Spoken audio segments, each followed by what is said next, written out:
to a new episode of Comadres y Comics. We're your hosts. I'm Sarah. I'm Kristen. And I'm Jen. Welcome back, ladies. It's episode 228. My goodness, we're just... Why am I always behind on numbers? I had it as 227. 227 was a Las Platicas that we recorded last week. Oh, right. that's right. I thought that was 226. Oh, well. She's behind by a number. Oh, well, that's okay. At least you guys keep track. Jen, yeah, because I had 225 as Manga Muerto. Did we have something after that? Manga. No. Oh, shoot. You're absolutely right. I'm the one who's off. Oh, look at that. Technical 227. difficulties, my bad. Oh, sorry. Yes, this is bad. I can't believe that. Can I not count? And I work with numbers. Go figure. Anyways, welcome back, ladies. We are back here recording once again. Any new news? Anything happening? What's the haps? I know it's Halloweeny season. Oh my gosh. Is it? Because I went to Lowe's today and there was nary a Halloween decoration. It was all Christmas. I had traumatic stress. The way they're trying to kill Halloween. Seriously, it was so like I walked in, I'm like, what the hell is going on? And I actually was looking forward to seeing the Halloween decorations. Mm-hmm. That's not why I was there, but I always do enjoy seeing all the cool stuff. And it was nothing but Christmas trees. It even smelled like gingerbread in the aisles. All the decorations were. It was very, very upsetting. Target's the place to go. Target looks so good right now. Oh, you know who always kills it on Halloween? Michael's. Yeah. Go to Michael's, and then after Halloween, not even after, they start having their sales kind of like a week or so before Halloween even happens. And after Halloween, everything's like 75 to 90% off. And it is... You have Halloween decor for next year. Yeah, that's what I used to always do. And last year when we had the Halloween event at Jeffrey's, I even went before Halloween, and they had a bunch of like arts and crafts stuff on sale. And I bought stuff really, really cheap. So if you are having any kind of event for Halloween, go to Michael's and you can find arts and crafts. You can find lots of decorations, do it yourself. I love going to Michael's during the Halloween season. Mm-hmm. Wow. Yeah. Okay. Now I know. I know I have 2 outfits planned, one for work and one for whoring around later. You know how it is. I like that. Oh That's my god. funny. I don't have any Halloween. Well, I have a costume now. Well, I have many costumes in the closet. But I was thinking with the costume that I wore, I went to a murder mystery dinner last weekend. Was it last weekend? I believe so. And my character was a cabaret dancer. And even though it wasn't a decade themed, it was supposed to like be happening in the current time. But I went with the 20s theme cabaret. And Eddie is showing the Snorlax costume I bought. Oh my god. I love that. Onesie. It's a onesie. We were walking and doing our miles, and there was a random yard sale back in the industrial part of my neighborhood, and they had this there for $4. I'm like, I'm gonna take that, and this is why, because I have an employee who is our Pokemon professor, and one time at the antique fair, I saw a Pokemon jacket, and I was like, I'm gonna buy that for Nicho, just like being silly, and I didn't, and it was the biggest regret I ever had. So I bought this because if we open and Nicho comes back, even if he just comes to visit, he has to wear this. That's awesome. And then this I is love what that. Eddie bought for $1. Wait, how much was it? A Lucha Libre. Oh, the Snorlax was $4. Oh, sweet. Wait, where did you get this? At a yard Yard sale. Oh my god. Not me spacing out. That is so Yeah, so- cool. So anyhow, the point of my story, actually, as we diverged into 5 different directions, was that now that I have that 20s cabaret outfit, I want to go to one of those like black and Speakeasies? white parties on the Queen Mary. Oh, nice. Oh, okay. That's Yeah, they cool. always have 20s themed. Didn't you go to ones? Yes, Queen it Mary? was the Art Deco Society was having like a ballroom dance kind of thing on the Queen Mary, and it was just spectacular. I loved it. This year cool. they had it at the casino on Catalina Island, which I didn't go to. Oh, okay. Oh. Yeah. Yeah, Yeah, I 'cause- always was sad finding out that the casino wasn't actually a casino. They just casino. called the building the casino. Yeah. Exactly. No, and it doesn't have a casino? No. No. Lame. I know. It's a You know, I've beautiful actually never building, been to though. Catalina Island, mostly Oh, you because it was have? $90 to go and come back. Yeah. It, On your it birthday. used to be that you could go on your birthday for free. Yeah, I think for half off now, Mm-mm-mm. or 75%, something like that. Inflation. Yeah, you used to be able to go for free on your birthday. Damn. Yeah, no, I think it's a beautiful place. It's like you're on vacation, but you're still in California. It's weird. Like you're out of the state or out of the country. I don't know. It's completely different. It was Like going to Hawaii. Yeah. Honestly, no. It was this weird kind of cognitive dissonance being in Hawaii and then turning the corner and seeing a Taco Bell or a Walmart. And I'm like, wait, what? But I was like, you're in the United States. But you think like you're just somewhere like tropical, like, I don't know, in another Like country. Cabo. Yeah. Yeah. I ended up going with Frank to Catalina Island. We took our bikes, so we biked around the island. That was pretty cool too. Cool. Yeah. Apparently, they let you take your bike on for free. You just have to let them know you're taking a bike. Oh, So I that's don't believe cool. there's an extra. Well, maybe there's an extra cost down, but before there wasn't an extra cost.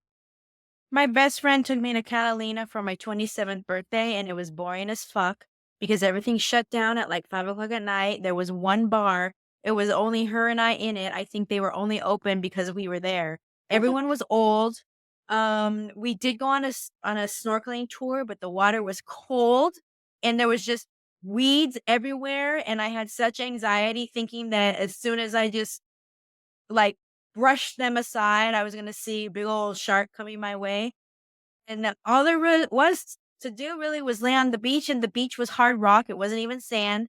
Like I feel like it wasn't for me, but I have always wanted to go back and do the like active stuff. Like there's a Catalina marathon that happens there that is supposed to be beautiful. There's zip lining that I'd like to do. I definitely think riding bikes around the island would be cool too. Yeah, definitely. But it was not a party town, that's for sure. It's not a party town, no. Isn't it mostly old people that live there? Old That's what retired I'm people? telling you. Yeah. All right, guys. Now it's time for Chisme de la Semana. Kristen, what do you have for us today? So today, the chisme that I have is kind of some like behind the scenes in the industry type stuff. There was a Facebook post that happened, and it was on it was in September, but I guess when we recorded, we had an interview and then something else. You already had a chisme. I don't remember what we did, but I forgot all about it. And then today, when I was looking for something, I'm like, oh yeah, we didn't talk about this. So I won't say who it is, although he posted it on his Facebook. So I don't know that he would care, but Fair game. it is being widely talked about by creators that specifically IDW wants to pay a combined rate for its creators and for its comics to its creators, $200 per page. And what that means is that they are going to pay a flat rate for a comic page of $200. Now, if you have an artist, a writer, an inker, a letterer, whatever other creative type things that have to happen for that page, they all have to vie for a piece of that $200 pie. That's ridiculous. That's No fucking way. Yes. So, no. Do they So- think they live in like freaking squalor? yeah? How do they think these artists are making a fucking living? Exactly. So, a lot of people started commenting and basically saying it's not just IDW. There are 2 other of the top 5 publishers have offered the same or less to write for properties of from what the last thing that this guy did, and you guys can Google who he is, but he wrote for Power Rangers Edge of Darkness, and he got paid $40 a page. Now he follows that up with that Wow. he would have done it for free because he wanted to write for Power Rangers for the property so badly that he was willing to take those cuts and allowances. But he says that 2 of the other top 5 publishers offered same or less for writing properties of similar renown to Power Rangers. Imagine asking a writer to write Fantastic Four or X-Men for $40 a page. Like that, like how, I don't know what's a regular size comic, like 32 pages? I just made that up out of the air. But Honestly, that sounds about right. yeah, so and then it's not all comic content. There's ads in there. There's, back matter. So I don't know. I'm going to guess maybe like 28 pages, 25 pages of actual comics. Whatever that. Let me see. My handy dandy calculator because math is not for me. But That's 25 preposterous. times I mean, Okay, so that's $1,000 for 25 pages at $40. But how much time goes into writing? Like, honestly, that's like, it might sound like a lot of money to me sitting here being like, oh my God, $1,000.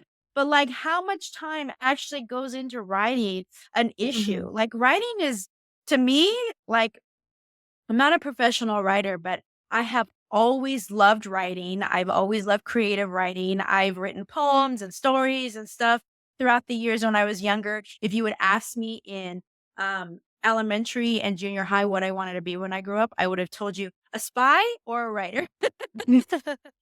And my process is super, super like time intensive. Like I'll look at a blank page for like who knows how long. And I still have to write. Like it's hard for me to get onto the computer and just start typing. Like I have to start doing those handwritten because it gets my creativity flowing. Then I'll put it in and then I reread the last paragraph I wrote fucking 20 times. And then I'll edit that paragraph and then I'll keep writing and then I'll add what I wrote and then read the whole thing again up until there. Like it's seriously like very time intensive. Right. So It I is. can't imagine how many hours it actually takes to write a full entire, like I see Eddie, it takes him the entire week to write one strip. Well, he writes and draws and inks and everything, but still, it's very time intensive. And I really feel like creators, people don't really realize that creators don't get paid as much as what maybe they think they do. Now, maybe if they're like a big name like James Tynion or Gail Simone or Robert Kirkman or, that they might garner having larger sums of money thrown at them for putting their name on a book. But just Joe Blow writing a comic book is not getting that much money. So what the post actually says is, as much as we all love comics, we need to recognize that comic publishers are a for-profit business. If they can reduce production costs without impacting profits or improve profits by doing so, they have every incentive to lower those production costs. if those reductions come at the cost of the creatives, the writer, the inker, the letterer, that's just business to them. So I think it's really frustrating too, as a retailer, to see that this is the way that and over the last couple of years, we have seen so many independent publishing companies going under, and so many publishing companies getting in trouble and getting read online for not paying anything to their creators because they Right. just aren't making money. And as a retailer, honestly, that is really scary to think that the comic industry is suffering in that way at that end, where the publishers are just trying to make as much money as they can and they're not making enough money. But a lot of the publishers, I will say, that have gone under went under because they were mining um for properties to go to TV and movies. And that we've seen that a lot. And so what they were doing was paying high bucks to big names to write these comics in hopes that they would get picked up for TV or film. And then when that never happened, the money that they put in, which is way above budget, just they couldn't sustain that model for very long. So Right. publishing companies like Aftershock and Scout, um, and I don't know what other ones, but definitely probably more, all have suffered from that. And then here we are seeing big names like IDW and who knows who else starting to cut. And then that's not even addressing the fact that AI is coming into play. Yes. How, Yes. how do you think that a big corporation like Warner Brother or Disney is going to see the possibility of cutting the bottom line by using AI? I don't think they'll think twice about it. They No, won't. they absolutely won't, because to them it's just another dollar saved. It's Yeah. not about creativity, it's not about the process, it's not about anything good or wonderful that we find in the creative process. To them it's literally just profit. Yeah. They may Which say is all really these things, they sad. may say about like, oh, we're like keeping like, no, they don't. They want your money, and they want all the money because Yeah. they're a corporation. Yeah, there was a big thing going on this last week, just online. Eddie was sharing with me that Tears for Fears got a lot of backlash because they used an AI artist. They fully were aware that this dude used AI, and they, in their statement, they said that, I can't remember what his name was, but that they had been fans of this artist for a very long time, and that AI was just one of the tools that he used in his art. And it was just total chaos on the internet of people just losing their minds and getting them getting really big backlash for using an artist who uses AI. And there was one person who was posting and saying, "Hey, I can do it too." And just generated example after example after example of things that looked almost exactly like the one that the artist that they paid like six figures for, that my looked gosh. exactly like it. And Not I only that, really, I really thought, how would they feel if someone came out and was like, "Hey, I made this song that sounds just like Tears for Fears and with AI, and I'm gonna sell it and make millions of dollars." Like, they wouldn't like that very much. Exactly. God, this is some terrible times we're living in for artists. I mean, this whole AI is really fucking with a lot of people. A lot of Mhm. people. And even the consumers. I mean, they don't want to pay money for something that's computer generated. I mean, for instance, like when I go to conventions and see artists that they're actually putting their time in coloring and drawing and then selling their posters.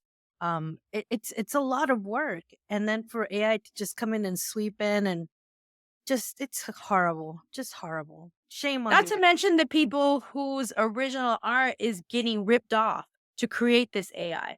I don't think that people understand what AI really is. And I actually am glad that you're as hopeful as you are, that you're saying that people don't want it. But I honestly don't believe that. I feel like we live in a society where people want to be, what is it, like instant gratification, and they see something they like and they don't ask questions of how it came to be. They just want it.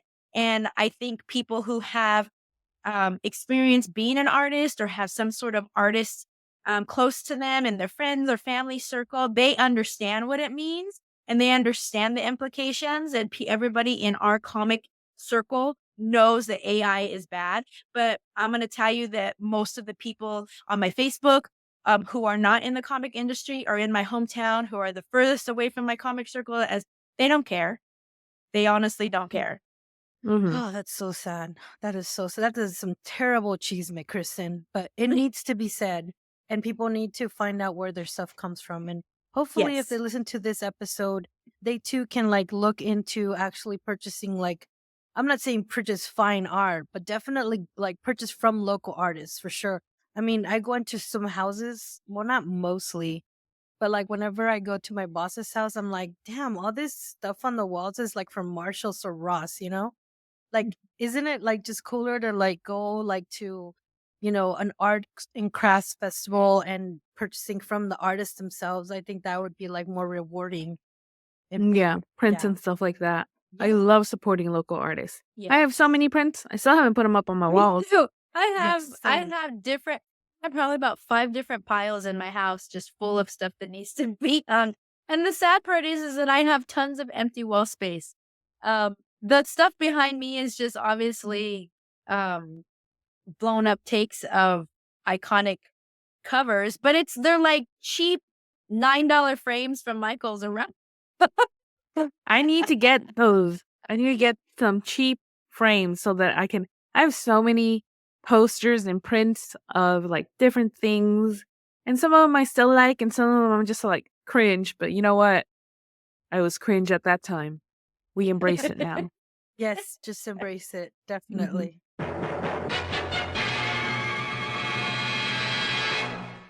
All right, guys, now it's time for On My Radar. What is on your radar, Kristen? You have all So the I chisme don't and radar. remember if I ever talked about this comic, because the original number 1 came out way long time ago, and I really liked it. And I was really a proponent of it, and I hand sold it a lot in the shop. The issue number 1 came out in November of 2023. So tell me, and I might have talked about it, but it's on my radar because it's Halloween time, just like you said. And horror is my favorite genre. And this is kind of like a Yes. psychological type horror. It might be horror, so I haven't read that far yet. But it's called The Deviant. And it's written by James Tynion, and you know that James Tynion is a master at horror. He is the creator of Something is Killing the Children, which is just Mhm. probably still the number 1 comic being sold. And The Deviant is basically about this original horrific thing that happened in Milwaukee in 1972. A blood-stained Santa Claus commits unimaginable atrocities against young men. Now, it's 50 years later, and there is this young writer who comes onto the scene, and he is interviewing the so-called deviant killer who is thought to have been that Santa Claus who created or who committed these horrible, horrible crimes. However, he is behind bars. Maintains he's innocent. And so as Christmas comes around, the past returns in a way that makes it maybe very, very apparent that the killer, the deviant killer who is locked up, has been telling the truth all along. Whoa. So there's also a lot of themes of just the writer questioning his own sexuality, and which is kind of what is driving him to interview this deviant killer, because he kind of has some shame around it, and he kind of is like wanting to interview this guy of like, why did you do this? Like, tell me. But come to find out, then it might very well not have been him. So we already are on issue 9. Oh, wow. And I'm sorry, issue 8. And that issue comes out in October. The last issue comes out November 13th. The first trade is already out, which has let's see, the first, how many issues? 4 issues. So, you can already find the trade paperback out in comic stores or online. No, online. The trade's going to be out October 16th. So October 16th, the first trade. October, what did I say? For the November 13th. number 8 is October 2nd, and then the last issue is November 13th. It was Okay. really good. I've only read 2 issues because those were the last 2 months that the shop was open. And when I was looking for new comics that were coming out and this came up, I'm like, oh my God, I forgot all about that book. So I'm actually really excited to have it back on my radar, and hopefully now it's on your radar. James Tynion. I have never read a bad story by James Tynion, and this one is really, really good and really timely for both Christmas and Halloween. Yeah. Look at that. Tie in. Very Nice. cool. All right, guys, it's that time again. Can you tell me what time it is? Es la No. hora De la cervecita. What? Let me get my. And this one is fancy. Yes. Let me give that close up. Like I should probably do it like this. the Fire, flood, and plague. Ooh, very, very, very Halloweeny. it is. Yes. Oh my God, it's a porter brewed with licorice. I know. I'm very not looking forward to that because I'm not a fan of black licorice, but I'm holding high hope after the last beer you guys forced me to drink and I almost threw up. It has ingredients are water, Or milk, pills, caramel, it crystals, smells so beautiful chocolate. to me. brown chocolate, biller hops, galena, amarillo licorice, Oh, there we go. lock, melting yeast. What? Keep Melting cool yeast? and dark. Recommended drinking temperature 10 degrees Celsius. What is that? What's 10 degrees Celsius, dude? I don't know what 10 degrees Celsius is. All I know is that this was in a dark corner in my closet. Is that cool enough? That's pretty cool. This Brewed is and brewed and by bottled in Bodo Graven, something of the Netherlands. Ugh, That's smells like crack cocaine. It does say that it was imported by Shelton Brothers in Belchertown, Massachusetts.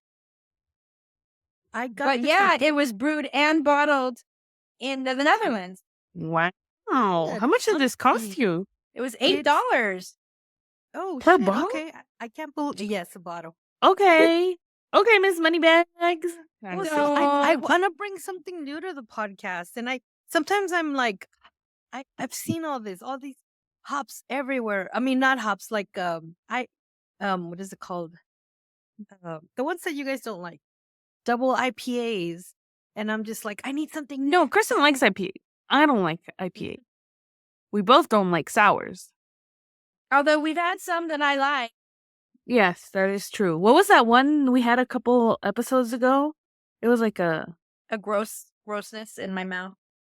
no, the like. The Oh gummy yes, it one? was gross to you. The gummy bear one, the gummy. Yes, Yes. I like that one. It's freaking motor oil in the glass. I should have gotten a glass. Okay, it's straight out. I I'm could gonna still- say it smells like sticky monkey to me. So Oh, I'm it gonna. does. It Yes, does. I'm It doesn't gonna- even smell like licorice. Yeah, no, it doesn't. And It I'm smells- not a fan of licorice either. I just got this because I'm like, Ugh. new stuff. We need to try new stuff. Oh wow! And Having this the smell. this session of Hora de la Cervecita is brought to you by Cyanide and Happiness. We are not sponsored, but this is the Cyanide and Happiness bottle opener that I bought. If you don't know Cyanide and Happiness, check them out. If you have a very depraved sense of humor, and you laugh at things like, I don't know, like Jesus being zombie Jesus or something like that, like, then check out Cyanide and Happiness. They're not political, but those are just examples in my head of things that I've seen them. So anyway, I look forward to this. Yeah, I'm Same. loving the name. It's Fire, Flood, and Plague. I think that's why I bought this beer. Sounds Does- about right. It's 9.9 ABV, shit, so I'm that's sorry. pretty damn high. Wow. I want to make out with this bottle. Yeah, let's go in the dark corner, you and I, Okay. together with my vibrating friend.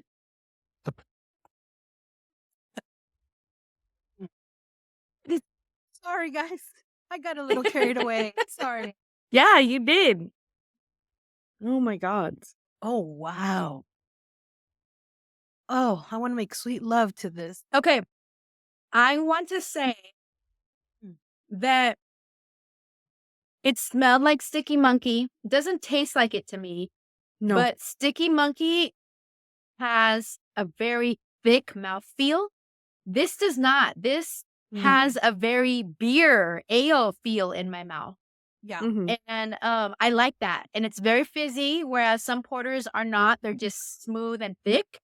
And this is more of like a like I said, an ale or a pilsner feel, not taste, but just feel in my mouth, and I like that. Yeah. Ooh, But it is warm in my tummy. the taste of cigarettes and coffee afterwards, 100%. Which I don't like, but the forefront flavor is actually really, really good. You know, it's what I would imagine making out with a biker guy to taste like. And you know what? I don't hate it. So it turns out that 10 degrees Celsius is 50 degrees Fahrenheit. Okay. Yeah. It's not 50 degrees, but delicious. I love this. I'm really loving this. Fire, Flood, and Plague. Very nice. It's because, like, I can taste the chocolate, the bitter hops, the caramel, the Yes. malt, malty. I do not taste any licorice. Me Nope, neither, but I me think that's either. good too. Yep. I'm not, like I said, I'm not a fan of licorice, but As a I think they're As a kid, I feel like I remember liking it, but as I got older, I was not a fan. Although fennel, I like fennel in my salad, and that tastes I like fennel licorice. too. I like how it smells. Yeah. Hmm. And I'm not opposed to the smell of licorice. I mean, I certainly eat Twizzlers and Red Vines enough. But, I think there's licorice in, like, the Virgil's root beer that I drink, and I really like that. But, like, black licorice candy, the little Scotty dogs, I'm good. No, thank you. It tastes like what I imagine leather tastes like. I don't remember an instant where I actually ate licorice because I don't like red vines, but I do have a very distinct memory. I know, right? I know. I'm weird. I'm sorry. I have a distinct memory of black licorice because Donald Duck was listening to like a horror radio show or about a doc, like an illness or whatever, but he was eating black licorice and all you could see was his tongue was black. And he thought he had the illness that was like they were announcing on the radio. It's just really That's great. funny. Yeah. So and I was like, yo, there's a candy that makes your tongue black. Gross. But yeah. Licorice was a big deal. Black licorice was a big base for candy in the olden days, I think. I think because it was one of the first sweet things that they were able to make. Weird. So 100% breathing Before we discovered in chemical oxygen over my tongue after taking a sip It's like I smoked a cigarette, which I'm not a fan of at all. But it's I'm pretty making tasty. out with my imaginary biker boyfriend right now. I like that. Yeah. Yeah, that's a good. That's good. Isn't that a good? Nice to picture it. Yeah. I've never watched Sons of Anarchy, but Oh, what? I know like one of the main characters is this like rugged guy with a like rugged beard. Not real long, but like that. Okay. I have my picture. Yeah, no, I saw that whole series, dude. The Oh, whole really? thing. Oh, the whole thing. And do you watch the Mayans? No, I did not get into the Mayans for some reason. I'm not sure why. I started to, but then I didn't continue. But I think we're ready to rate the beer. What is our rating scale? So we're on a 5-point rating scale where 1 out of 5 is very unsatisfied. A 2 out of 5 is just unsatisfied. A 3 out of 5, right in the middle, is satisfied. 4 out of 5 is very neutral, right? Neutral. No, 4 out of 5 is not neutral. No, 3 out of 5. 3 out of 5 is Is neutral. it neutral? Yeah. I thought I could do it from memory. Wait, did we have a neutral? I don't know. I gotta look now. Sorry. We're improvising. Yeah. I know is that 0 is flaccid. Okay, Yeah. so yeah, it's neutral. 3 out of 5 is neutral, like whatever's. Then 4 out of 5 is satisfied, and 5 out of 5 is very satisfied. Yes, if it's a 0 grossness like that one time, couple of episodes ago, we have You're flaccid. never gonna let me live that down. And then if it's off the charts, we have Super Saiyan. So I'll go ahead and start for Fire, Flood, and Plague. I love that title. Very, very goth. And again, it's a porter brewed with licorice. I was not thinking I was gonna like it, because I'm not a fan of licorice, but I can't taste licorice. I can taste chocolate. I can taste the bitter hops. And afterwards I taste coffee and cigarettes in my mouth, but that is not a deterrent for me to keep drinking. It's actually pretty good. The mouthfeel is very light. If you're a fan of a porter, I think you'll definitely like Fire, Flood, and Plague. And it came all the way from the name. So I'm giving it a 4 out of. Great. This is Sarah, and I really just am really impressed. First of all, elegant bottle art. I like it, just plain words, but I like the font. I love the name. The presentation is amazing. The little things that they tell you how with the temperature and keeping a cool and dark place. I love that. That whole aesthetic. It's really cool. And the flavor, just smell alone was just amazing. And the taste, I really love it. Like I'm afraid to drink it fast because it might hit me because it's also what a 9.9. 9.9. Oh shit. Oh, I'm so glad I ate. I before haven't start eaten drinking. anything. Oh, and no. It's already settling very warm in my tummy. I'm Okay. fucking good right now. Well, I'm kind of upset that I ate that hamburger now because I want to feel as good as you. Oh, a hamburger sounds so good. And so, but anyway, I'm gonna give it a Super Saiyan. Oh, Yes. okay. Impressive it is. Oh, all right. I'm gonna give it a 5 out of 5. This is really, really good. I personally really like the like thick taste or like the more viscous taste of other porters and stouts. Which is why I really like Sticky Monkey. You know what? It was like drinking motor oil, and I enjoyed it. So it could have very easily been a Super Saiyan for me, but I'm gonna go with a very strong 5 out of 5. Tasty, tasty beer. It was tasty. And that has been our beer review. All right, guys, now it's time for our book review. And what are we reviewing today?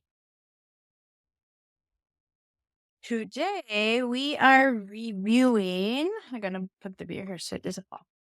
Historias de Resistencia, the story of Dolores Huerta, and the plight of the farm workers and union organizers. And this book was written by Henry Barajas, and this cover art was by Jay Gonzo. And if you don't have any idea who we're talking about, Henry is the writer of Voz de Mayo, Tata Rambo. He also has written Helm Greycastle. He did Teenage Mutant Ninja Turtles Shattered Fate, I think it was. He's done an issue in not Tales from the Crypt. I don't remember what it was. I think he has it here. Let me tell you. He had an issue. Oh, Creep Show. Duh. Yeah, and it was Eisner and nominated, which I did not know.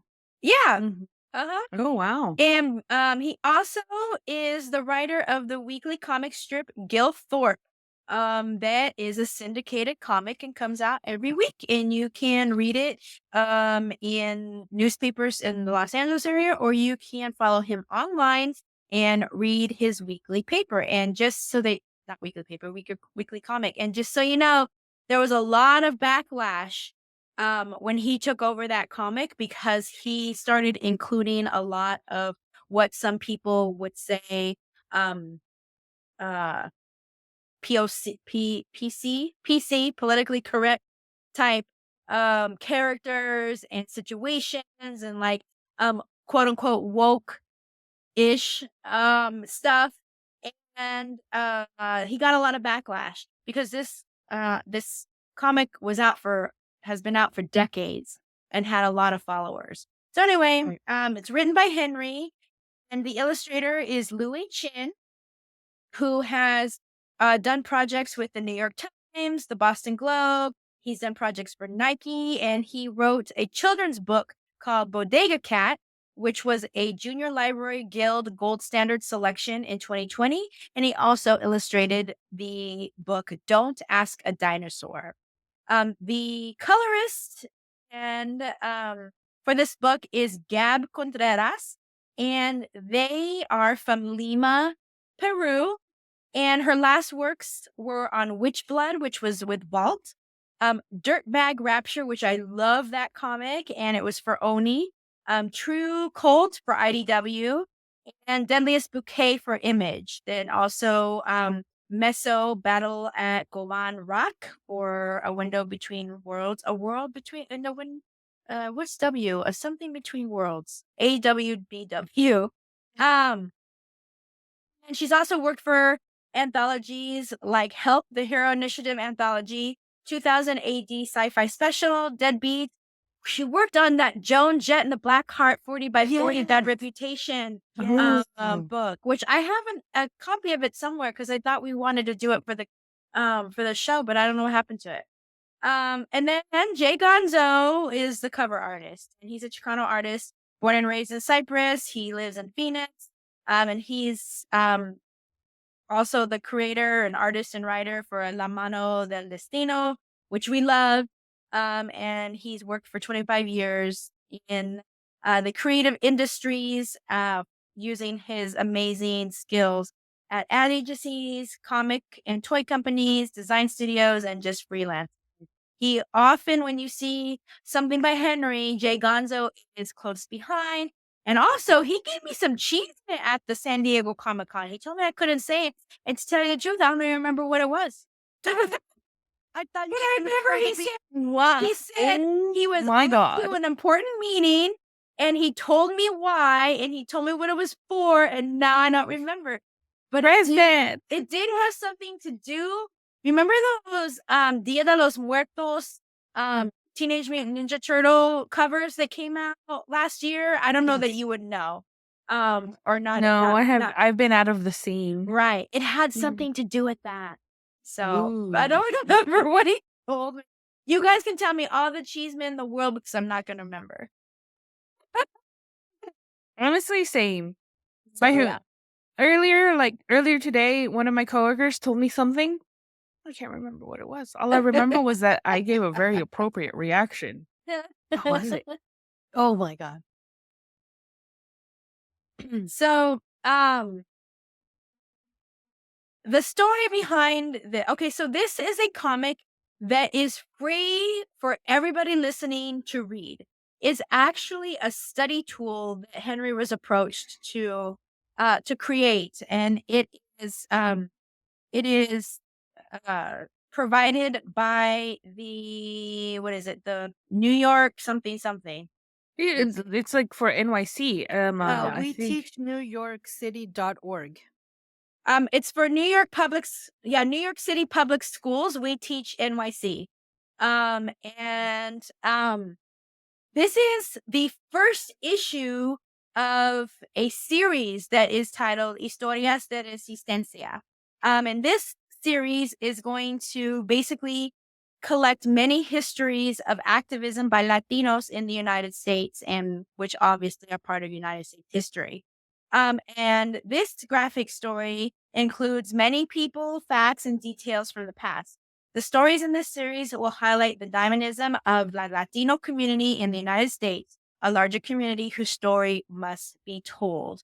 And the narratives are going to be based on the research and history compiled by Henry. And I was just talking about this before we started. The freaking bibliography of just this one issue was so huge. And I can just picture Henry toiling away at and he actually thanked two libraries, he Los thanked Angeles Public Library and I think NoHo. it was North Hollywood, and I don't remember what the other one was, but it could very well be that. But I can just picture him toiling away at all hours of the night going through all of this research and all of these articles and these books, and you can really tell that just looking at that bibliography, how much research went into this one little issue. It was like, it's 32 pages. Yes. Okay, yeah, it was North Hollywood and the Studio City branches of the Los Angeles Public Studio Library. City. Okay, cool. And so all of this research was compiled by Henry and brought to life by remarkable artists for enjoyment and education. And even though these comics might not look like the kind of history that you've come to expect, in order to support the veracity and accuracy of the story, they've included a biography section for deeper exploration of this history. So that's to say that this comic is kind of just to wet your whistle of what actually happened with Dolores and all of the things that she experienced and all of the grassroots work that she did. But there is so much out there for you to do your own research and read more extensive, complete history, because of course there's only so much Henry can include in this book. And to be honest with you, I felt that.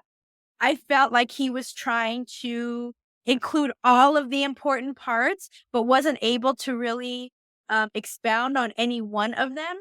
And so it did feel like there was a lot of important things that really didn't feel important, if that makes sense to you. I don't know. That's just how I felt. Like, honestly, I learned a lot. I learned a lot of this history, especially living in California and being from Central California, where the United Farm Workers Union was a big presence. My grandmother worked in the fields. My great grandmother worked in the fields. My grandmother's boyfriend worked in the fields. He was like a field supervisor. He was the guy who would pick up all the guys and take them to work and then bring them back the next day. So, and I often heard stories that my grandma would share about how she would pick trays of grapes and be paid 10 cents per freaking tray. And you know how much time goes into picking grapes? Like, Yeah, I know because because I've never done it, but I have to assume that it was more than 10 cents worth of work. Yes, I think I saw in a movie how they were teaching, I can't remember the movie, but they were teaching the guy how to pick grapes. They have a little tool, like a little kind of like a Like a uh, little sickle. like a little knife, right? But it's tiny.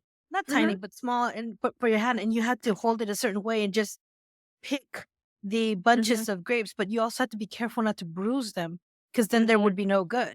I mean, even if you have like 10s and 20s trays, if they're bruised, they're not going to pay you for it. And I just Mhm. thought, my God, that is such back-breaking work. And then to find out they paid you 10 cents per tray? The fuck? Oh my God. Mhm. I was very emotional reading this book. Kristen and I both were talking about right before we were started recording, we're talking about how towards the very end of the book of this comic, we were kind of moved to tears.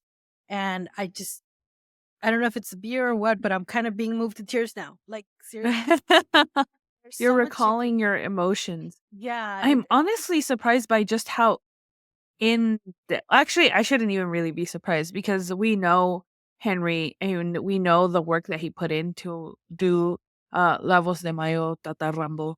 Mhm.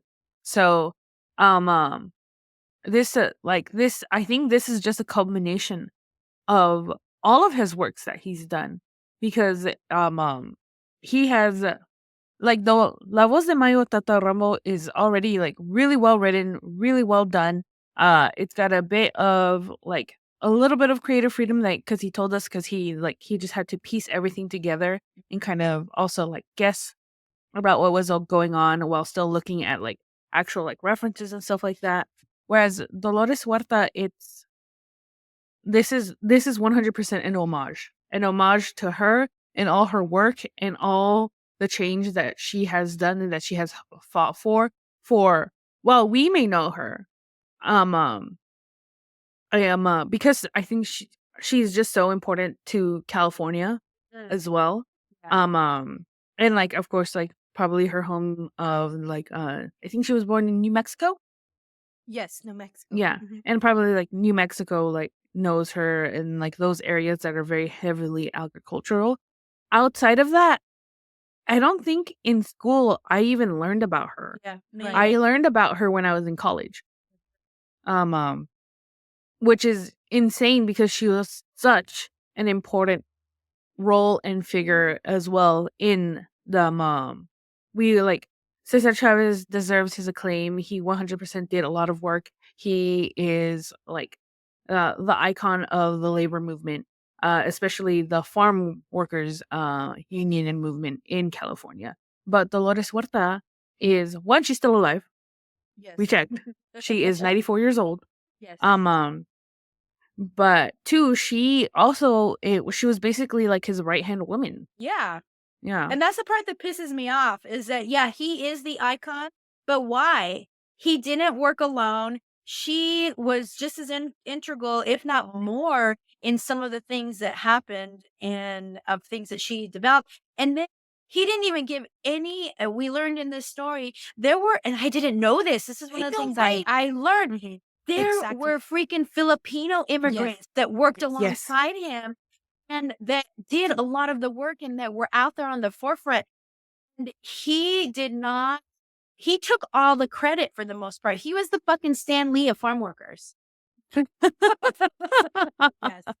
Yes, absolutely. Oh my And god. that's one of the things I learned in this issue as well. Just like all this information and all this stuff, like for instance, the Filipino movement with the farm workers, like I had no freaking clue. Not even an inch of a clue, like not even a mention or a whisper. Like Yeah. incredible. Why don't we know this? And why don't we know this? Exactly.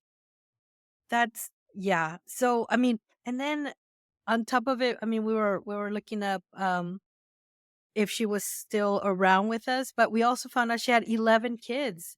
I mean, imagine having children who she said paid the most of the price of her activism, but being like so like believing in this movement so much that you're a mom and you're a single mom for both some part of it, and you're still fighting for like for just to be treated like humans, like to for the farm workers to have a decent wage, have some kind of health care, just it's Quit I'm being like, sprayed with poison while you're doing your fucking yes, job. Yeah. thank you, yes. And then Sorry we want to live as we're Right. working. yes, right, oh my gosh, it's so like moving, and I'm just like, wow, she was amazing. She is amazing. She's still doing work out there. She's 94, guys, and she's still out there.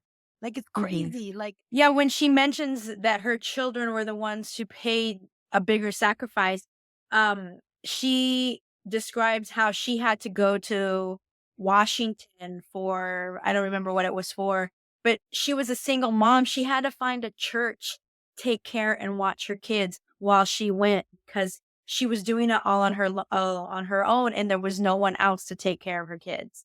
now, what about that one time she was in the meeting breastfeeding her kid? Because Yeah. obviously she's still a mom. She can't Mhm. find somebody to watch the kid, but she still attended that meeting, and she Yeah. breastfed in front of those, and it was all men. Oh man, that's Yeah. the thing that's so um so interesting to me too in the art here, is that there are depictions of actual events that happened and actual news articles that appeared in publications, and she's the only woman in that group of men. And the thing is that women were in the fucking field.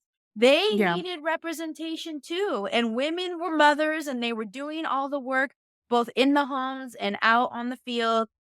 And the fact they didn't have a voice, none of those workers had a voice. I just really look back on all the things that I remember from when I was a kid of the Great Boycott, because I didn't realize that it had gone on for so long. It was like 5 years. 5 And I years. remember happening Wow. in having signs and saying don't buy the grapes and everything. I was a kid. I didn't understand. I didn't know. But I remember people making fun of it and like it being a joke. And I don't think people put any relevance to the fact that these workers were fighting for basic human rights. Yeah. Things that everyone else takes for granted, but because they are brown and they're over here, maybe illegally, that they didn't matter. And so I was Yeah. really, actually, that was another thing that I learned, that boycott lasted for so freaking long. It's one of those things like the bus boycott that happened during the civil rights movement lasted for a pretty long time too. And that is just people think boycotts are just like, oh, like a couple months thing. No, you have to stay committed. Yeah. I haven't had McDonald's or Starbucks in a year. I still haven't eaten Chick-fil-A. Same. Absolutely, I refuse. And it's not just like yes, it's morality, but it's also like you have to think about like there are actions to consequences. I really like this book. It was really good. It reminded me a lot of, as I was reading it, the Black Panther Party, the graphic novel. I love that. Yes. I Oh, love that such a book good so book. much Yes. because it offers one in-depth and unique perspectives from people from their own communities about heroes. Like maybe Dolores Huerta is still alive 100%. And hopefully she stays, and she's still doing social rights work, and she's still out there advocating. I think she was in that they brought it up in the comic too, in like I think was it the 2022 farm workers strike that happened. I believe so, yes. Yeah, like she was there. Like she must have been like what, like 91, 92? Like damn. Okay. Go off, girl. Stay stay striking, queen. And But just like I had never heard of, but just like I had never heard of Black Wall Street, I never heard of Bloody Christmas before. Right? And so I had no idea what that was, or that it happened. And so yeah, I know Sarah loves to gush about comics that she learns things from, but I definitely learned a lot of things that I think that it goes back to what Henry says in the beginning of the book, is that these stories deserve to be told because they've just been hidden for so long, because people just obviously the people in power just didn't either want them to be told or didn't think that they were important enough to be told. Mm-hmm. Absolutely. And like you said, I mean, everybody kind of knows the name Cesar Chavez. But again, we didn't know about all these other people that worked on the movement as well. And I Mm-hmm. think, especially, I think there was a picture that they took where he was holding like um, he was holding up a box of grapes, and that kind of became the image of just him, doing this whole movement. I mean, there's a movie out there called Cesar Chavez, I think. Mm-hmm. But just learning about all of this and all the whole struggle. I mean, you gotta understand that when these people are striking against, the grapes and pesticides and the low wages and the horrible working conditions, and it lasted 5 years. These are years that they didn't have that income because they weren't working. So like they really had to stick by their guns. I mean, I can't even imagine that. Like saying to your family, "Hey, I'm going to fight for this that I believe in, but we're going to have to probably eat, bread and water for the next 5 years." Like how do you do that? How and oh my god. And then there was some other stupid shit that I read here that I'm so mad about right now, like when they were saying that, "Oh, why would we give them raises if they're just gonna drink their earnings on Friday? Like, what's it to you how I waste my money? It's the money I fucking earn and I deserve it. And I'm a And fucking that's literally how capitalism works. right? Literally how capitalism works. You pay the person, they spend their money, and then they go back to work to get more money to spend. Shit, it's how I live my life now.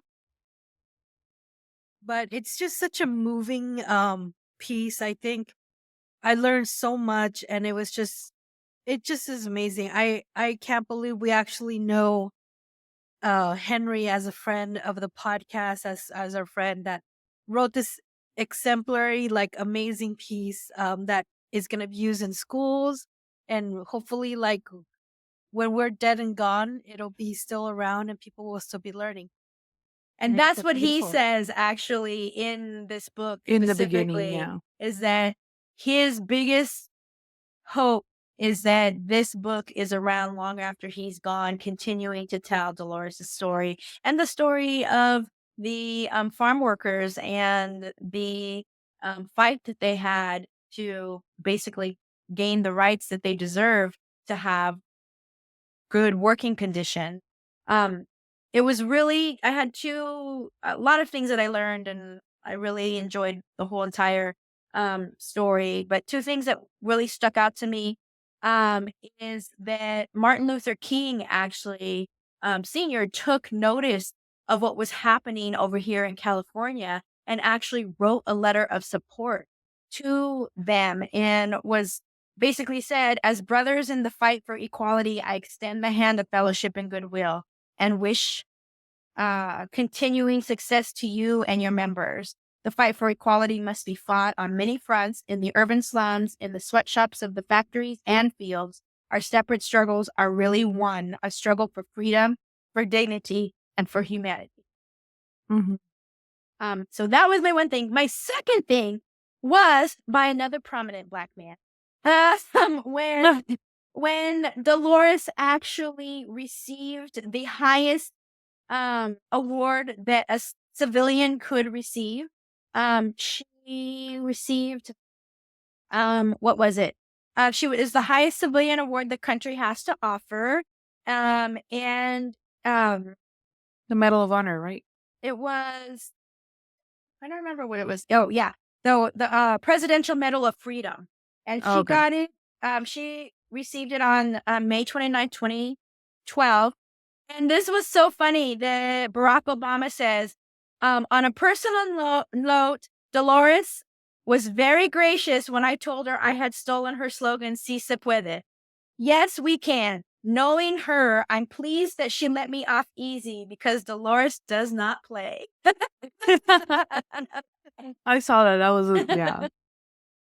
Ah, Yeah, this was such a gift, I think, as far as comic books are concerned. I think uh I feel that if I read it again, I can even learn more, like absorb more of the information that has been given to us in this comic, 35 page comic that includes the bibliography that is 3 pages long. But I think it's an amazing book, and it's free, guys. It's free for you to read it online. All you have to do is type out the name, and I actually Kristen shared the link, but I couldn't get it to work on the computer. So I was like, I can't open this.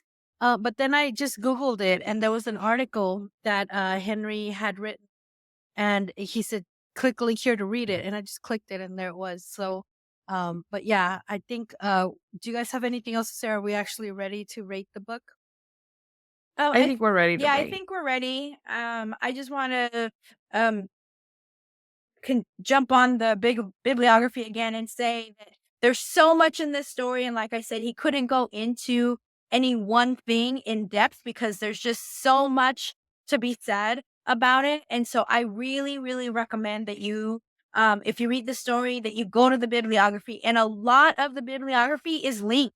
So you don't even have to do the work. There's links in the bibliography. There's only a few that there was no link to. So you can read the articles. You can do some of your own in-depth research on stories. And I think that really is kind of the point of these books, is to get you engaged and to get you wanting to know more information and to get you pissed off that you weren't ever taught this in the first place when you should have been. Exactly. 100%. Also, wanted to say that the writer Henry Barajas actually met Dolores Huerta, and that was kind of amazing, kind of like a full circle moment, and I thought that was super cool. But yeah, yeah. Speaking of full circle moment, one of the things I did want to say is that he was able to, yes, meet her, but also share with her that his Tata Rambo actually did work alongside with Chavez. And I don't know if she was involved or not, but in working to get the Yaqui tribe in Arizona to be recognized federally, and also to stop the 10 freeway from going through their reservation. And so at the time it wasn't a reservation, but it was where they lived. And so there was a connection there. And I don't know if she knew his great grandfather or not.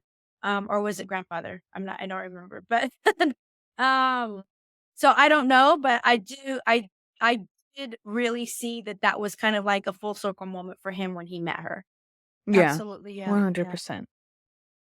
All right, what is Great our job, rating? Henry. I know, super awesome job. I loved it.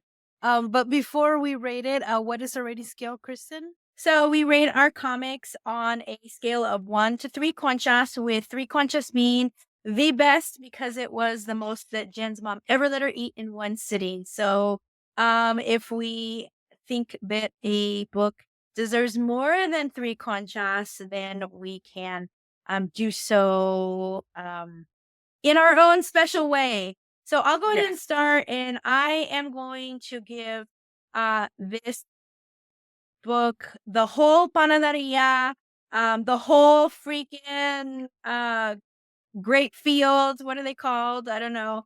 But it really also interested vineyard. me. Vineyard, there you go, the whole vineyard. It really interested me because, like I said, my family has a connection. My mother actually, as a teenager, worked in the field. And so I can only imagine how the things that had happened prior to my mother being in the fields, that Dolores and everybody had a hand, made it so that my mom could work in good condition, better condition. So I am going to give it the whole panaderia and the whole vineyard to boot. This is Sarah, and I agree with Kristen. Like, definitely the whole panaderia, like all the freaking sweetbread we can eat, like ever in our lives, and the whole vineyard. It was really moving, and like I said, it really kind of moved us to tears towards the end of the comic. Kristen and I were talking about that, and so yes, definitely just an amazing book. What about you, Jen?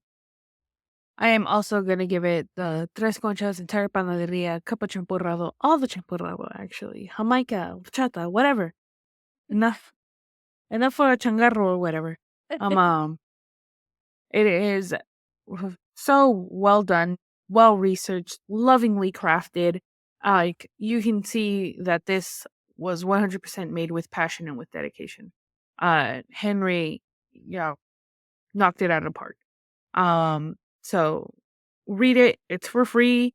Give it to like a teenager if you want, or a college student who's taking Chicano studies, or just anybody really.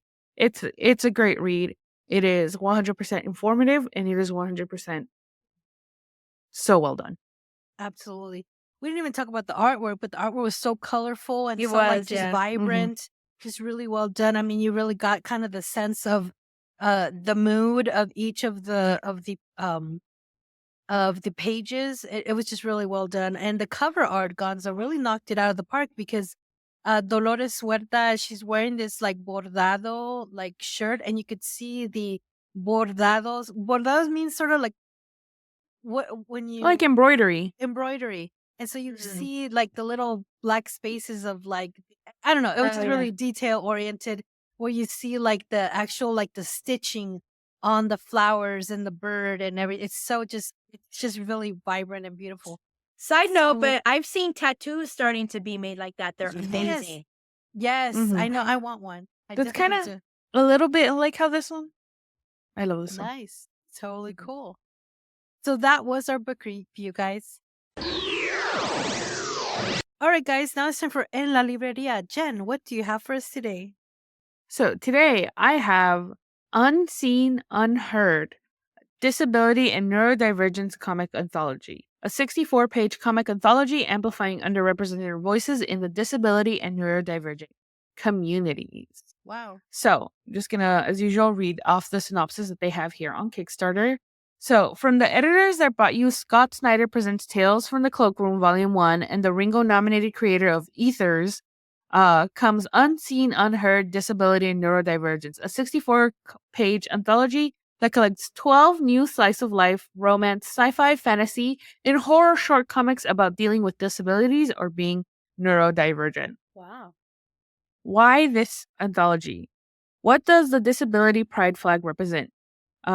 Mourning, disabled, people who have lost due to ableism, violence, negligence, sensory disabilities, psychiatric disabilities, invisible and undiagnosed disabilities, neurodivergence, and physical disabilities. It was vital to us that stories about neurodivergent people and those with disabilities be told by people with those conditions. Similarly, creators with these conditions often find it difficult to make comics consistently, from financial barriers to constant interruptions to the creative process, because their energy must go to simply existing.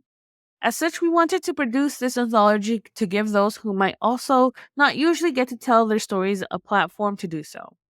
The anthology covers a wide spectrum of conditions: AUDHD, ankylosing spondylitis, traumatic brain injury, dyslexia, spinal cord injury, misophonia associated with autism spectrum disorder, obsessive compulsive disorder, Tourette syndrome, blindness, fibromyalgia, CPTSD, and more. Furthermore, intersectionality and representation of other marginalized communities is a pillar of Unseen Alchemy publishing. As such, expect to see two LGBTQIA and BIPOC representation in our stories. And the editors, Anas Abulak, Aubrey Lynn Jepson, and C.K. Carpenter, comprise the editorial team. All three of them either have a disability themselves or are neurodivergent, which was important to them in the formation of the anthology. All three have experience running crowdfunding campaigns. Aubrey Lynn Jepson and C.K. Carpenter produced the first volume of Scott Snyder Presents Tales from the Cloakroom, and Anas Abulak has handled campaigns for such comics as Kill My Boyfriend and Objects in the Mirror. The stories. And then they have a synopsis and like little previews of each of the stories that are being presented, as well as little placards for the artist and the creator for each of the stories, And there is quite a bit, and they give a little bit about what the disabilities represented. It's a lot, so I'm not gonna go through all of them, but it is 100% looks really, really, really, really fucking good. You can always. Oh, actually, let me get a little bit. So they are. They have a goal of $13,500. They are currently at 8,602 with 283 backers and 18 days to go. Oh, wow. This is a really wonderful it looks like a really wonderful comic, and it is 100% done with passion. And the fact that I didn't even know that there was I didn't know Scott Snyder needed help publishing anything. So the fact that they were able to do this, amazing. But you can always back without making a pledge. You just want to support, and you can back that at any dollar. But base pledge starts at $12, where you get the Unseen Unheard Anthology digital version. Oh, wow. That's And good. yeah, a 64-page comic for only $12. Yeah. That's really fucking good, actually. And like TBH, I don't know how much the average comic book now costs, and how long they're supposed to be. But aren't they like $6 now or something? About like 5 or 6, yeah. Some of them, I Yeah. mean, Marvel is very well known for their $9.99s. Mm-hmm. $9.99s? I better be getting an actual fucking book if I'm paying $9.99. Fuck that. Oh my god.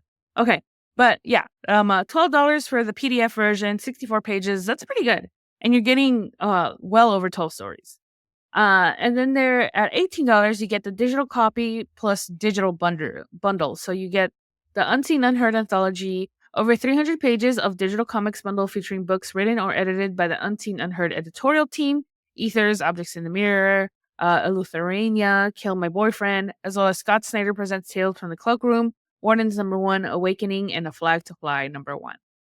Now, if you want a physical copy of the book at cover A, because apparently there's going to be multiple covers, it is $20, which again, not bad. About the average price of like a graphic novel, $19.99. $20 is pretty good. And that includes the physical copy of the book as well as a digital PDF copy of it as well. So, and then there's a cover B at $22. There's a cover C at $25. Very, very cool. And then there is the physical cover A digital bundle. So you get all the digital copies, the digital bundle as well, and a copy of cover A at $26. And then it kind of keeps going on versions of that for a little bit more. There is get drawn into the book incentive. Oh, It is cool. $150, and there are 2 spots left out of 5 as of the recording of this. So you can do that.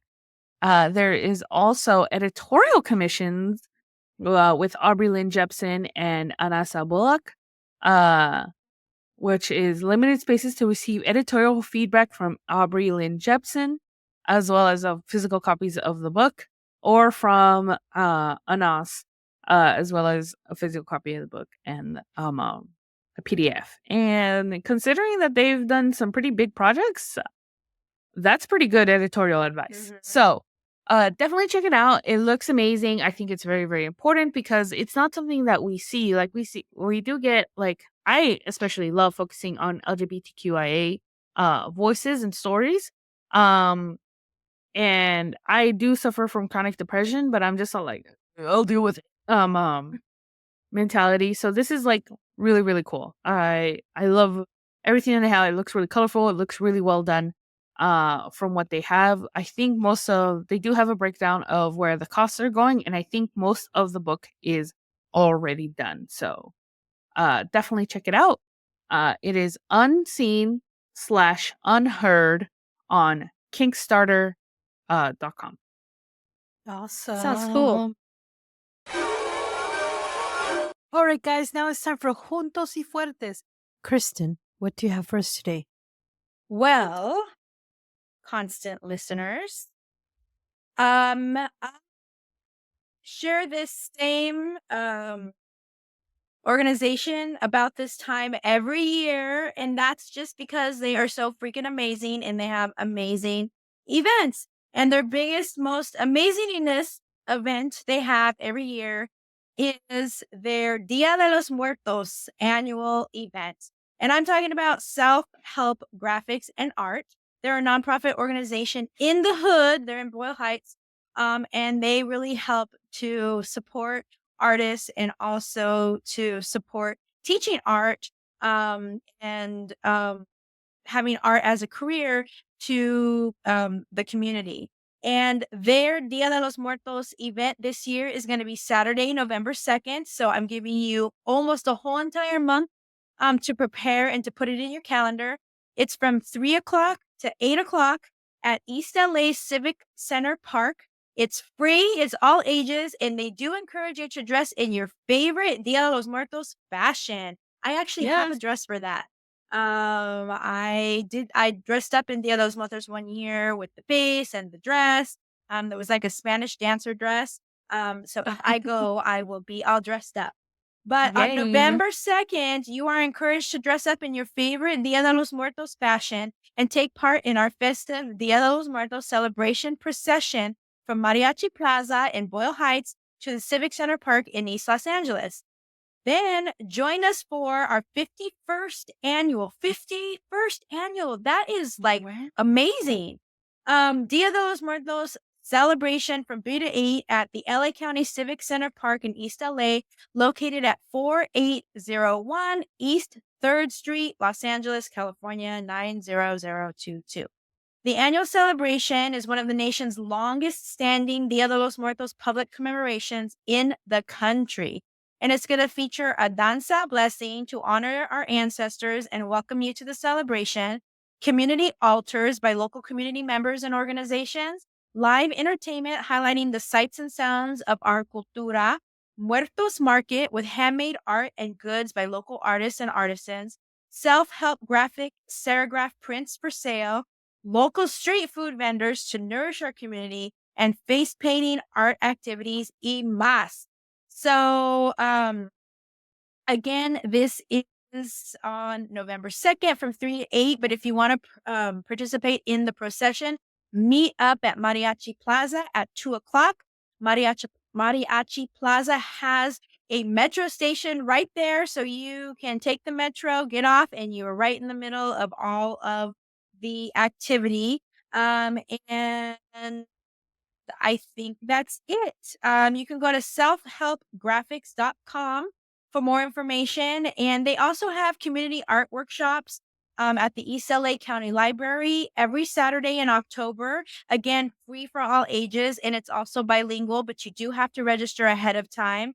They're going to do a Calaca magnet workshop. They're going to do painting with natural dyes workshop, paper marigolds workshop, papel picado workshop. So, like I said, self-help graphics has been in the community over there for so long, and they do so much.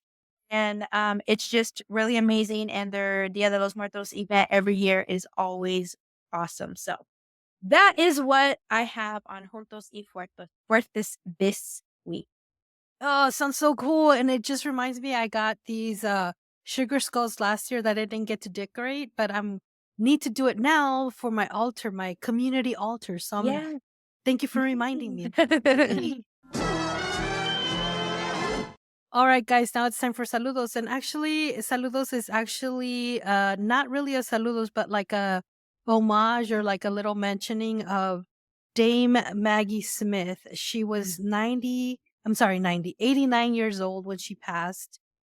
You may not know who that is. And if you don't, I feel sorry for you because she was amazing and brilliant. But she played Granny Violet Crawley in Downton Abbey, which I loved her character. She was amazing.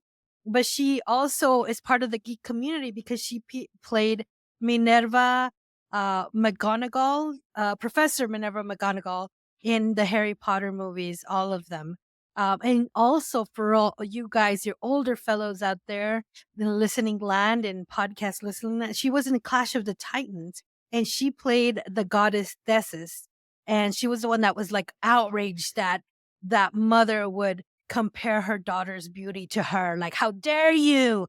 But anyway, and she was the mother of Calabasas. I loved her. Yes. Oh, she was amazing. Oh, she was. I have that movie in Blu-ray, the original one. I know. I used to have it could on quote- VHS.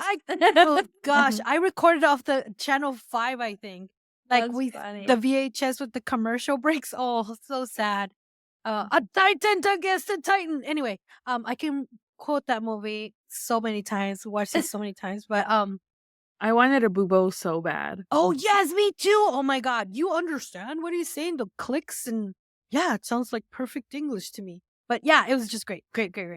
She's an amazing actor, just brilliant. And we lost her September the 27th. But again, she was 89 years old. So I felt like she lived a good, long, wonderful life.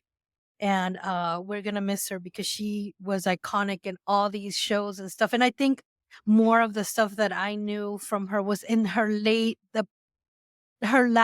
part of her life, not really the earlier stuff, obviously. But yeah, just an amazing actor. So farewell to Dame Maggie Smith. All right, guys, that brings us to the end of this episode. Where can they find us?